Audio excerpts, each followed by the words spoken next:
بسم اللہ الرحمن الرحیم۔ آپ دیکھ رہے ہیں VOG نیوز چینل۔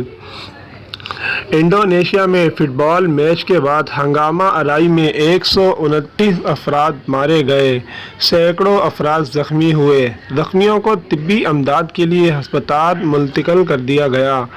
ملانگ کے علاقے میں کھیل کا میدان مقتل گاہ بن گیا۔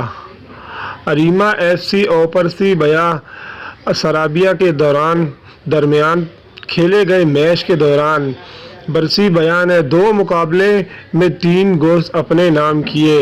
ہوم گراؤنڈ پر میچ ہارنے پر اریما FC کے سینکڑوں مداحوں اسٹیڈیم میں داخل ہو گئے۔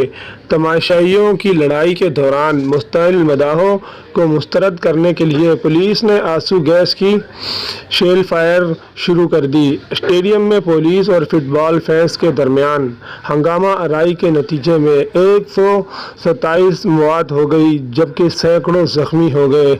مشرقی جاوا میں فٹ بال لیگ میچ 1 ہفتے کے لیے معطل کر دی گئی۔